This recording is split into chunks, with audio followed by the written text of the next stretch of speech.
menerapkan zero trust. Zero trust principle, jadi kita nggak never trust, always verify. Sebuah tagline yang bagus. Never trust, always verify. Oke. Nah sekarang kan zamannya udah cloud ya. Benar. Nah, jadi bikin server itu sekarang udah bukan bulanan tapi cuma detik atau menit lah. Podnet, ngobrol asik seputar IT dan karir. Hai people, welcome back to Podnet. Balik lagi barengan sama Minet Vira yang bakalan nemenin kalian kurang lebih sekitar ya 20-30 menit ke depan gitu ya.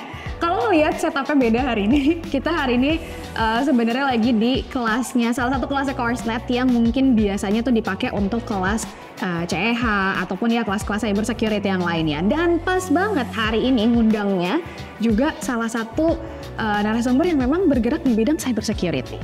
Siapa ya kira-kira? Kita langsung aja yuk kenalan. Halo Pak. Halo Kira.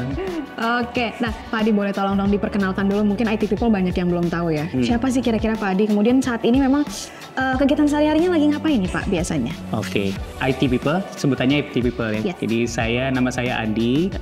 Saat ini saya berprofesi sebagai cyber security profesional, konsultan lebih tepatnya. Saat ini bekerja di salah satu cyber security company global, headquarternya di Singapura. Oke. Kalau posisinya mungkin posisi tepatnya adalah Security Advisory Service Lead loh. Oke. Wah, tapi dari namanya sih sebenarnya agak ribet ya. Namanya nggak begitu familiar gitu sebenarnya. Nah, tapi kalau misalnya day to day-nya sebagai di profesinya Pak Adi ini ngapain aja sih kerjanya? Oke, kalau di company yang sekarang sebenarnya experience-nya cukup bervariasi juga sih. Jadi dari mulai kita provide cyber security service itu variasinya mulai dari penetration testing, vulnerability assessment, kemudian kita juga handle service GRC, governance risk compliance. Jadi bantu company atau klien kita itu kayak persiapan sertifikasi seperti ISO 27001 misalnya. Terus bantu mereka juga improve cyber security posture di company-nya, kayak capability-nya atau bikin policies-nya misalnya. Gitu, kurang lebih kayak gitu. Terus kita juga ada CISO as a service lah. Jadi CISO kan mungkin kalau yang belum tahu itu level tertinggi di information security ya. Chief Information Security Officer. Nah, mungkin kalau ada company yang belum ada budget atau resource untuk hire CISO, kita provide CISO as a service gitu. Jadi bantu kayak assess maturity-nya sama mungkin build roadmap-nya lah ya. Buat mereka mulai start di cyber security gitu. Wow, menarik. Panjangan ya? Iya, nggak apa-apa. Wah, jadi nambah ilmu baru karena aku baru tahu juga sih. Nah, berarti memang kerjaannya based on client gitu? Based on client ya, konsultan. Wah, seru ya. Ketemu banyak klien ya berarti. Ketemu. Kita mau flashback dulu sedikit ya. Awal-awal pertama kali masuk ke bidang IT, itu gimana ceritanya? Apakah kecemplung? Masuk ke bidang IT memang dulu saya kuliahnya di computer science, di ilmu komputer. Sebenarnya nggak ada study yang in-depth gitu ya, harus masuk IT atau apa. Tapi dulu sih ngelihatnya IT itu salah satu yang mungkin menjanjikan lah di masa depan. Terus di semua industri sama domain kan ada unsur IT-nya ya. Betul. Mau di finance, banking, manufaktur. Bahkan edukasi sendiri kan ada IT-nya kan gitu, termasuk Coursenet. Jadi dulu sih mikirnya kayaknya IT bisa masuk ke semua industri lah gitu. Jadi awalnya ya ambil kuliah di computer science, ilmu komputer, dan pas kerja ya di bidang IT. Berarti itu pemikirannya udah langsung 5 sampai 10 tahun ke depan. Nebak-nebak juga sih sebenarnya. Karena sejujurnya kalau aku pribadi cuma yang penting pelajarannya aku suka aja gitu. Iya. Tapi itu penting juga sebenarnya. Iya. Nggak kepikiran kalau setelah itu kerjanya jadi apa ya? Iya bener juga. Itu salah satu tips sih berarti kalau misalnya untuk memilih jurusan ya mungkin bisa dilihat 5-10 tahun ke depan kira-kira pekerjaannya bakalan masih ada nggak sih? Iya. Kayak gitu kali ya. Betul. Awalnya mau tanya nih kan kalau misalnya ngelihat LinkedIn-nya Pak Adi ya. Awalnya jadi seorang application developer. Oh iya, pas ya oke. Pas internship ya. Pas internship ya. Itu kan aku nggak tahu deh ceritanya gimana. Cuma penasarannya adalah dari application developer internship-nya itu kok bisa tiba-tiba sekarang ke cyber security. Abis itu setelah dari application developer kalau nggak salah cyber security terus gitu ya. Iya. Itu gimana tuh ceritanya? Betul. Di install kayak LinkedIn saya. Wah, kan harus dong. Oke. Ya, itu lumayan menarik juga sih ceritanya. Jadi sewaktu di beberapa ratus tahun lalu ketika saya lulus kuliah gitu ya. Beberapa ratus tahun lalu. Jadi dulu itu di kampus memang nggak ada mata kuliah yang fokus ke cyber security lah. Nah dulu kan kalau lulusan computer science tuh ya paling apa sih data scientist lah atau kayak data analis gitu, software developer gitu kan, programmer. Ya udah kita go with the flow aja kan. Kalau marketnya itu ya udah kita ikut aja. Makanya waktu nyari internship ya market yang ada adalah application developer, web application developer. Jadi ambil aja gitu. Kecemplungnya tadi nanya kecemplungnya kan ke cyber security kan. Nah itu dimulainya di awal perusahaan pertama lah pas kerja dulu perusahaan company saya dulu itu nggak ada IT security-nya, nggak ada IT security team-nya, tapi ada audit finding yang harus mengharuskan kita punya IT security team gitu. Karena saya fresh grade gitu kan, anak bawang, jadi dikorbanin lah untuk jadi tim IT security gitu. Jadi mulainya di situ, dicemplungin sama bosnya yang dulu dan sekarang akhirnya tenggelam, udah gak bisa naik lagi. Pada saat dicemplungin itu sampai akhirnya sekarang ngerasa nyesel nggak? Aduh, kenapa ya dulu gue dicemplungin gitu? Ada rasa perasaan kayak gitu nggak? Kenapa mau gitu ya? Iya, kenapa mau ya? Kenapa mau? Ya, karena bosnya yang nyuruh jadi mau gitu. Tapi intinya kalau nyesel, penyesalan sih nggak ada karena mungkin salah satu yang domain atau cabang information system atau information technology yang feature-nya cukup bagus lah kalau IT security ya, cyber security gitu. Jadi ya tapi kalau secara experience ya pasti ada ups and down-nya lah. Ada upside-nya, ada downside-nya juga. Tapi gitu. Ya intinya gak nyesel lah ya. Ya mudah-mudahan enggak. belum. Karena mungkin karena masih seru aja gitu ya. Oke. Nah, selain ngelihat tentang tadi pendidikan dan juga profesinya yang tiba-tiba berubah ya Pak Adi ya. Kan aku juga sempat cek bahwa field company-nya ini juga ternyata berubah. Yang tadinya mungkin corporate biasa gitu ya. Mungkin atau istilahnya apa ya security-nya untuk sendiri internal aja sama yang tiba-tiba jadi konsultan nih yang based on client. Yes. Apa bedanya dan apa rasa yang beda dari kedua company itu nih kalau menurut Kak Adi? Oke. Yang paling gampang sih skopnya, ruang lingkupnya. Jadi kalau internal kayak people, proses teknologinya ya akan repetitif lah karena kan kita akan handle people, proses teknologi yang dimiliki sama company itu kan, sama organisasi kita. Jadi berurusannya sama tim yang mungkin kurang lebih sama, prosesnya mungkin kurang lebih sama, kecuali ada reorganisasi ya. Itu baru mungkin ada challenge baru lah. Tapi kalau enggak ya mungkin kita akan berurusan dengan sama established people, proses dan juga teknologi juga kan. Kalau ada tools, aplikasi yang diimplement di suatu organisasi ya kita paling handle-nya itu aja gitu. Paling kita knowledge-nya mungkin nggak terlalu widen tapi lebih in-depth lah. Jadi lebih paham luar dalam gitu ya, tapi secara scope akan limited gitu. Nah kalau konsultan atau vendor lah ya, konsultan atau vendor, variasi kerjanya lebih banyak lah. Jadi nanti tiba-tiba ngerjain kayak insiden, terus habis itu ngerjain bikin policies misalnya kan, terus penetration testing gitu, terus ya kurang lebih macam-macam lah gitu. Jadi exposure terhadap variasi pekerjaan, tip-tip pekerjaan itu lebih banyak gitu. Seru banget ya. Iya, plusnya sebenarnya kalau yang hidupnya mau lebih tenang mungkin di internal gitu ya. Karena ya mungkin kalau prosesnya udah established, kemudian day to day-nya, activity-nya mungkin udah lebih jelas apa yang mungkin di internal gitu. Tapi kalau konsultan, vendor ya mungkin harus lebih siap, lebih harus versatil lah. Ya kan, karena nanti ada sistem yang kita belum pernah access, nah kita harus siap tuh kan. Terus mungkin nanti sistem SAP lah, atau sistem banking lah, atau nanti mobile banking, kita harus versatil lah, harus adaptable gitu. Harus siap dengan mungkin segala kemungkinan, dengan segala tantangan yang tiba-tiba datang gitu ya. Iya.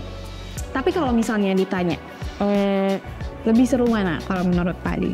Baik lagi tergantung sih, yang dikejar itu apa karir, ya mungkin karir atau experience. Nah itu mungkin kalau dulu angkatan saya kan milenial ya. Oh iya. Ini mungkin teman-teman di sini Gen Z ya. Gen Z. Kalau milenial itu dulu ada yang namanya Aduh, saya juga tahu, saya lupa. ya pokoknya culture yang kerjanya produktivitasnya sebisa mungkin, sebanyak mungkin gitu kan. Iya. Nah itu mungkin cocok lah buat ke konsulan karena challenge-nya banyak, exposure-nya banyak, terus networking-nya juga akan banyak kan karena akan berurusan dengan banyak orang gitu. Nah tapi kalau mungkin lebih mencari kayak mental health, kalau Gen Z kayaknya mental health. Nah itu yang proses mungkin mau belajarnya pelan-pelan, mau adaptasi lebih pelan-pelan gitu, terus day to day-nya mungkin lebih jelas ya, mungkin lebih cocok di yang ngerjain internal lah. Gitu. Make sense ya?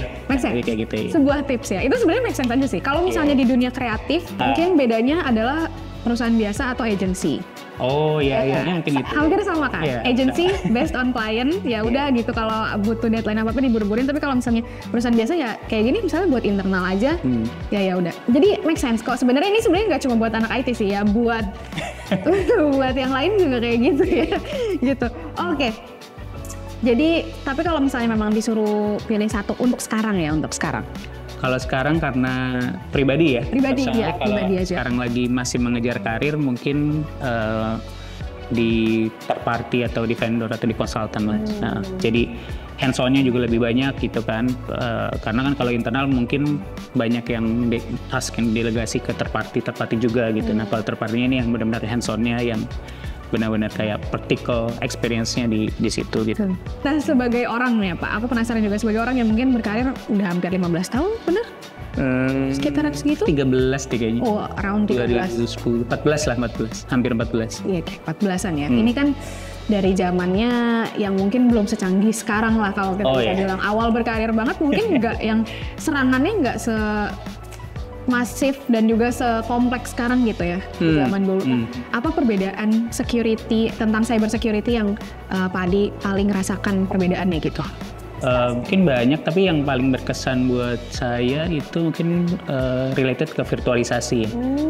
Mungkin kalau yang jadi kalau sedikit penjelasan virtualisasi dulu tuh ketika kita bikin sistem gitu, develop sistem, dulu server-servernya itu harus server fisik kan, jadi didatengin, kita harus bikin business requirement-nya, kemudian bikin desain dokumennya, abis itu kita minta quote ke vendor, terus vendor procure servernya berapa bulan kemudian baru datang ke data center, masukin ke data center gitu. Jadi develop sistem itu perlu waktu yang cukup lama lah gitu. Jadi manage aset itu mungkin masih manageable lah ya.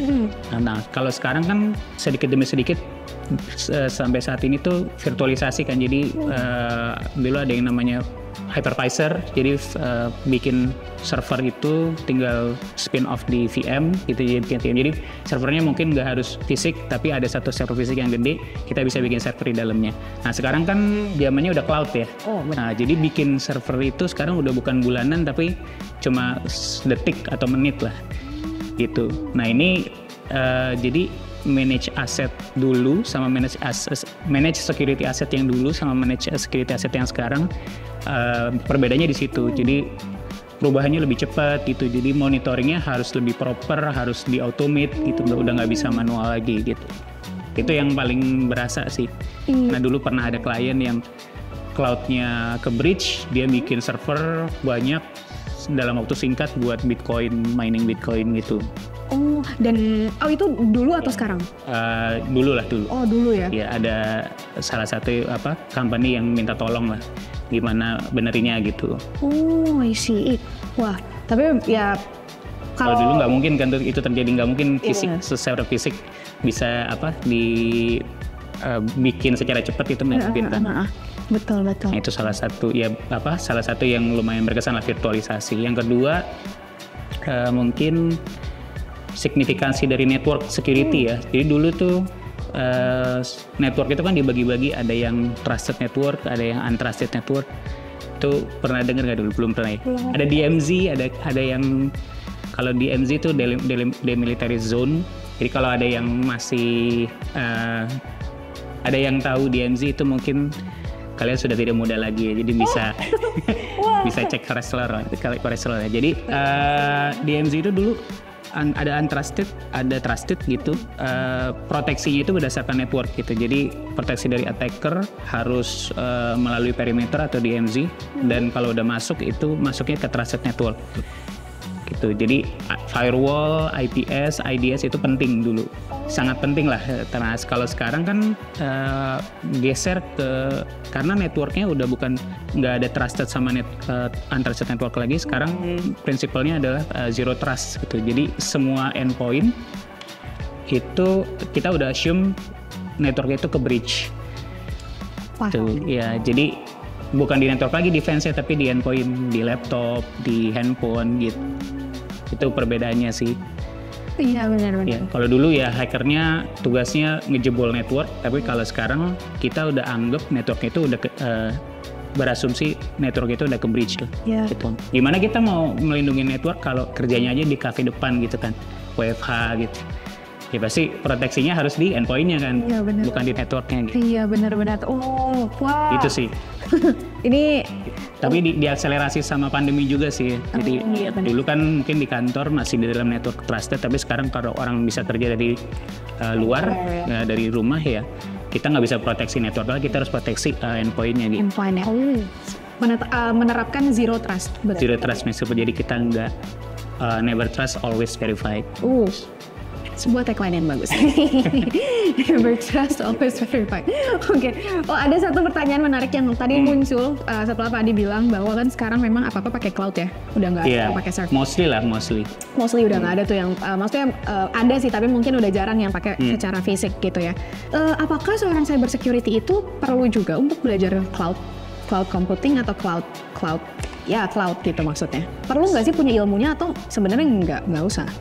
Sebagai cyber security profesional ya, menurut saya sih penting sih. Jadi mungkin on-prem masih dipakai, tapi mungkin itu hanya untuk yang highly regulated environment lah, mungkin kayak banking, bahkan banking, finance pun sekarang udah pakai cloud, tapi walaupun cloudnya bukan public cloud tapi private cloud. Gitu. Jadi mereka tetap pakai cloud, tapi emang diperuntukkan untuk mungkin segmented industry atau cloud untuk cloud yang dialokasikan buat perusahaannya mereka sendiri atau perusahaan yang satu keluarga lah gitu. Tapi pakai cloud, tetap pakai cloud mereka. Gitu. Jadi yang on-prem itu biasanya yang benar-benar highly regulated atau yang mungkin benar-benar proprietary lah, kayak develop AI misalnya dan sebagainya itu. Jadi udah limited banget. Nah, karena itu sebaiknya sih kita bisa lebih belajar atau memahami cloud computing ya, termasuk cloud security-nya. Maksudnya ini adalah salah satu fakta yang memang mungkin terjadi di lapangan, karena beberapa kali aku ngomong mungkin nggak cuma sama orang cyber security aja gitu ya, tapi ya sama orang networking itu mereka udah pasti butuh, sekarang udah pasti kedepannya butuh cloud. Aku pernah ngobrol juga sama ada programmer yang full stack gitu ya, dia juga ujung-ujungnya tetap harus tahu cloud ternyata gitu ya. Oh jadi memang ternyata sekarang kedepannya ya cloud itu bakalan jadi profesi dan ilmu yang mungkin menjanjikan dan oke banget sih kalau misalnya kita pelajarin. Langsung aja cek di www.coursetrainer.com. Oke, next Pak, aku kan udah ya sekitar 13-14 tahun. Yeah. Kejadian unik pasti banyak banget, apalagi ngomongin sekarang kerjaannya client based. Ketemu sama banyak klien ya yang problemnya macam-macam lah gitu. Yeah. Ada nggak cerita unik atau cerita menarik atau ya pembelajaran deh gitu? Nggak usah disebut siapa kliennya, cuma mungkin sedikit kisahnya spill gitu yang bisa dibagikan. Ada nggak yang paling unik menurut Pak Adi? Ya karena kebanyakan pekerjaan cybersecurity itu dilindungi NDA. Jadi mungkin nggak bisa share secara spesifik lah. Tapi kalau mungkin yang bisa saya share mungkin pengalaman saya sendiri waktu provide service ini kali ya, physical red teaming ya. Mungkin salah satu yang berkesan lah buat saya. Okay. Physical red teaming. Red teaming tahu kan ya, red teaming. Jadi kita simulasi attack kan ke environment. Nah ini physicalnya. Jadi kita assign, di engage sama C-level klien kita untuk coba nyusup ke bangunannya mereka gitu.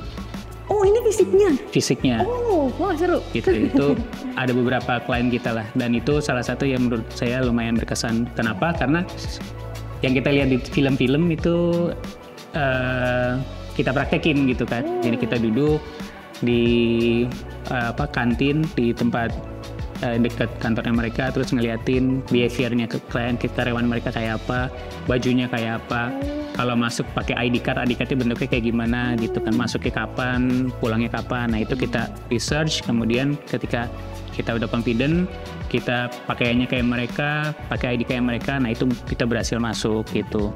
Dan di dalamnya juga kita observasi, kita explore ada vulnerability apa nih yang bisa kita exploit gitu kan, ada ruangan apa yang bisa kita masukin tanpa ketahuan gitu. Tailgating mungkin kalau ada yang tahu tailgating, jadi orang masuk ke ID card terus yang satu tinggal ngikutin di belakang. Nah itu kita coba praktekkan gitu. Dan itu yang di film-film ya kayak di Mission Impossible ya itu kita praktekin lah gitu. Walaupun ya sebenarnya nggak secepat itu ya, kalau film-film kan hacker cepat gitu. Kalau ini lumayan lama lah, mingguan kita research segala macam gitu. Dan ya akhirnya ada yang berhasil, ada juga yang ketangkep satpamnya gitu. Jadi itu lumayan salah satu yang lumayan berkesan lah. Ih seru banget, bener-bener kayak hidup di dalam film. Iya. Tapi bedanya ya itu tadi nggak secepat itu masih kan ya. Ini kan kalau di film kan bisa. Ya itu agak misleading ya, tapi sebenarnya ya itu doable, tapi memang perlu persiapan yang lebih panjang lah, lebih matang gitu. Ya ada ketika lagi berhasil bisa masuk ke core sistemnya gitu kan. Terus kalau lagi kurang berhasil ya kita pernah ketangkep juga sama satpamnya gitu. Tapi karena udah di assign sama C-levelnya, kita tinggal tunjukin surat tugasnya gitu. Ya, itu salah satu yang bikin deg-degan lah. Wow. Waktu itu Pak Adi ingin charge langsung turun. Ya pernah turun, pernah juga sign tim lah. Ih seru sekali. Terus kemudian, berarti memang sebenarnya nggak cuma apa ya? Logical apa? Ya, nggak cuma yang gitu-gitu doang juga. Gitu ya. Tapi physical juga bisa. Betul. Kan physical salah satu security-nya. Jadi kalau masuk, misalnya wifi-nya ketika masuk building kita bisa connect wifi. Tapi di sini misalnya ada LAN, nah itu dicolok tuh. Kalau kita berhasil masuk, colok LAN terus masuk ke networknya kan, berarti kan breach juga kan. Atau ada dokumen yang ada di meja lupa di destroy ya. Iya benar, lupa di destroy. Bisa kita baca juga. Jadi yang ada di film-film itu ya lumayan bener lah. Wah seru sekali. Bener. Sebagai orang yang cuma dengerin ceritanya sih ya seru aja ya, kan kita nggak tahu kalau misalnya ngejalaninnya gitu. Oke. Iya. Pembelajarannya ya, tadi pertanyaan pembelajarannya. Iya, pembelajarannya. Kalau ada di perusahaan kalian kayak security awareness, jangan biarkan kayak orang tailgating terus misalnya ada orang mencurigakan tolong lapor. Nah itu sebenarnya kalau dijalankan sangat membantu lah buat mencegah hal-hal seperti itu. Kita berhasil masuk karena karyawannya kayak banyak yang tidak menjalankan saran-saran atau arahan dari security awareness itu kan gitu. Kayak dokumen yang confidential kalau nggak dipakai harap disimpan atau dihancurkan gitu kan, karena nggak dilakuin ya kita berhasil kan, ternyata benar-benar bisa dieksploit lah sama orang jahat gitu. Wow. Pelajarannya itu. Oh berarti memang itu fungsinya ya? Gitu. Kalau kayak gitu tuh aku jadi penasaran nih. Kalau kayak gitu biasanya perusahaan tuh ngelakuin apakah setahun sekali atau gimana? Atau ada waktu nggak sih? Nah kalau pentest sebenarnya red team pentest itu sekarang banking itu memang ada regulasinya ya.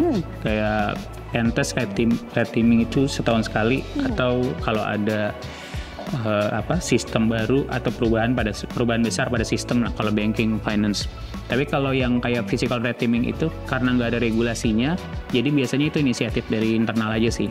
Jadi mereka pengen tahu seaman apa physical environment-nya mereka gitu.